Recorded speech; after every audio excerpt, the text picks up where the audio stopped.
हरसौला गांव उस समय गहरी नींद में डूबा हुआ था, जब आसमान पर तारे अभी भी साफ दिखाई दे रहे थे। गलियों में कोई हलचल नहीं थी और कच्चे घरों की दीवारें ठंडी हवा के साथ हल्के हल्के सांस ले रही थीं, जैसे ये पूरा गांव आने वाले दिन की चिंता को अपने भीतर समेटे हुए हो। यही वो समय होता है जब शहरों में जिंदगी रुक जाती है, लेकिन गांव में खेती से जुड़ा इंसान अपनी जिम्मेदारियों के साथ उठ खड़ा होता है, क्योंकि उसे पता है कि अगर वो आज रुका तो कल कई चूल्हे ठंडे रह सकते हैं। रामू धीरे धीरे अपनी चारपाई से उठता है।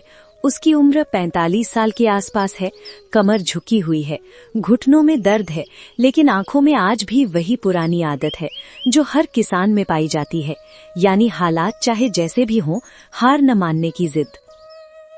चल माँ मिट्टी, आज फिर तुझसे मिलने का वक्त हो गया है, क्योंकि दुनिया चाहे मेरा साथ दे या ना दे, तू हर बार मुझे खाली हाथ नहीं लौटाती। रामू के लिए खेत सिर्फ जमीन का टुकड़ा नहीं है, बल्कि वही जगह है जहां उसने अपने जीवन के सबसे ज्यादा घंटे बिताए हैं, जहां उसने अपने सुख दुख, अपने डर और अपनी उम्मीदें सब कुछ बिना बोले डाल दिया है।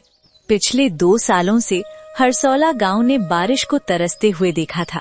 आसमान में बादल आते तो थे, लेकिन बरसने से पहले ही कहीं और चले जाते थे, और खेतों की मिट्टी में पड़ने वाली दरारें धीरे धीरे किसानों के दिलों में भी उतर आई थीं। मुझे पता है तू थकी हुई है, फटी हुई है, पर थोड़ा और सब्र रख ले, क्योंकि अगर तूने साथ छोड़ दिया तो हमारे बच्चों का भविष्य और भी सूख जाएगा। रामू का घर बहुत बड़ा नहीं है, बस 2 कमरे, एक छोटी सी रसोई और बाहर बैठने के लिए थोड़ी सी जगह। लेकिन इसी छोटे से घर में उम्मीद, डर, कर्ज और सपनों का बोझ एक साथ रखा हुआ है। सुबह से कुछ खाया नहीं है, शरीर भी तो आखिर इंसान का ही है। कब तक ऐसे ही खुद को भूलते रहोगे? जब तक खेत का पेट नहीं भरता, तब तक मेरा पेट भरा हुआ मान ही नहीं सकता। पप्पू, जो अभी 12 साल का है, अपने पिता को रोज देखता है, उनकी मेहनत, उनका सब्र और उनकी खामोशी, और उसी खामोशी में वो अपने भविष्य के सवालों के जवाब ढूंढने की कोशिश करता है। बाबा, जब मैं बड़ा हो जाऊंगा तो क्या मैं भी आपकी तरह ही हर सुबह खेत जाऊंगा, या मेरी जिंदगी कुछ अलग होगी? बेटा, तो कुछ भी बने, शहर में रहे या गांव में, लेकिन इतना जरूर याद रखना कि ईमानदारी अगर हाथ से निकल गई तो इंसान कहीं का नहीं रहता। किसान की जिंदगी में कर्ज ऐसे जुड़ा रहता है जैसे शरीर से परछाई। चाहे धूप हो या छांव, वो हर हाल में साथ चलता है और हर महीने किसी न किसी रूप में सामने खड़ा हो जाता है। रामू, अब बहुत दिन हो गए हैं, मेरा पैसा कोई दान नहीं है कि मैं हमेशा इंतजार करता रहूं। सेठ, फसल कटने दो, अगर मेहनत रंग लाई तो एक एक पैसा चुका दूंगा। गांव की पंचायत में जब लोग इकट्ठा होते हैं तो वहाँ सिर्फ फैसले नहीं होते, बल्कि कई बार लोगों की किस्मत भी तय हो जाती है। और आज जमीन बेचने का प्रस्ताव ऐसा ही एक फैसला बनकर सामने खड़ा था। अगर जमीन बेच दोगे तो शहर में काम मिलेगा, रोज की कमाई होगी और इन सूखे सालों की चिंता खत्म हो जाएगी। अगर जमीन ही चली गई तो हम किसान नहीं रहेंगे और बिना पहचान के आदमी सिर्फ मजदूर बनकर रह जाता है। रात को जब पूरा घर सो जाता है, तब रामू की आंखों से नींद दूर रहती है, क्योंकि अंधेरे में सवाल और ज्यादा साफ दिखाई देने लगते हैं। सब लोग कह रहे हैं कि बेच देना ही ठीक रहेगा, कम से कम कर्ज तो उतर जाएगा। कर्ज उतर जाएगा, लेकिन अगर जमीन चली गई तो हमारी आने वाली पीढ़ियां हमेशा उधार की जिंदगी जिएंगे। एक शाम अचानक आसमान में बादल इकट्ठा होने लगते हैं और पूरे गांव की निगाहें ऊपर उठ जाती हैं, जैसे हर कोई एक ही सवाल पूछ रहा हो। हे भगवान, अगर इस बार भी खाली हाथ लौटे तो हमारे सब्र की परीक्षा बहुत कठिन हो जाएगी।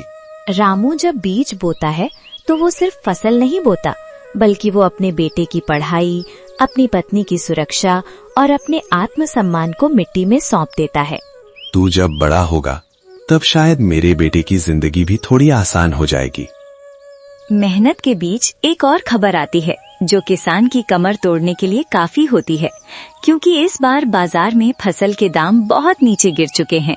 इतनी मेहनत, इतनी उम्मीद और बदले में इतना कम मूल।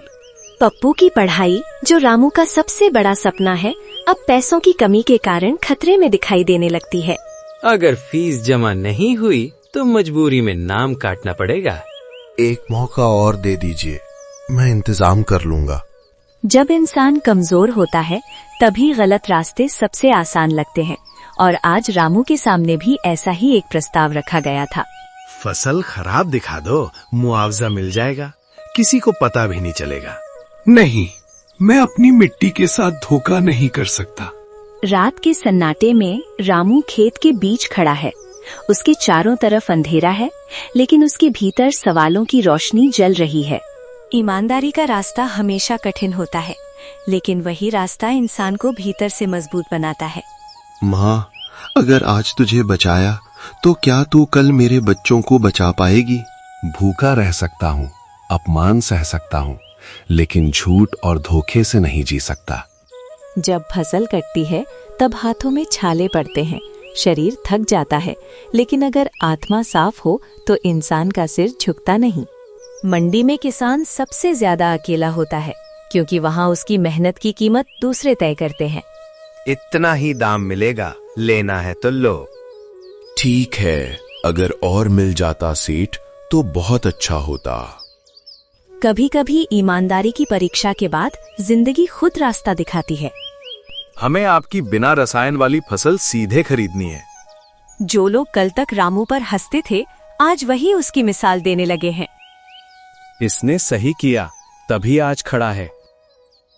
जब कर्ज उतरता है तो सिर्फ पैसे का बोझ नहीं उतरता, बल्कि कई सालों की घुटन भी खत्म हो जाती है। आज दिल हल्का लग रहा है। पप्पू अब अपने पिता को सिर्फ मेहनती किसान नहीं, बल्कि एक आदर्श इंसान के रूप में देखने लगा है। मैं पढ़ लिख कर किसानों की आवाज बनूंगा। हरसौला गांव में अब सुबह सिर्फ सूरज के उगने से नहीं, बल्कि नए फैसलों और नई सोच के साथ होती है। मिट्टी कभी धोखा नहीं देती, अगर इंसान धैर्य रखना सीख ले। जो किसान ईमान नहीं छोड़ता, वो कभी अकेला नहीं होता। जो जमीन से रिश्ता निभाता है, वही आने वाली पीढ़ियों का भविष्य बचाता है। मिट्टी की कीमत पैसों से नहीं, आत्मसम्मान और पहचान से तय होती है।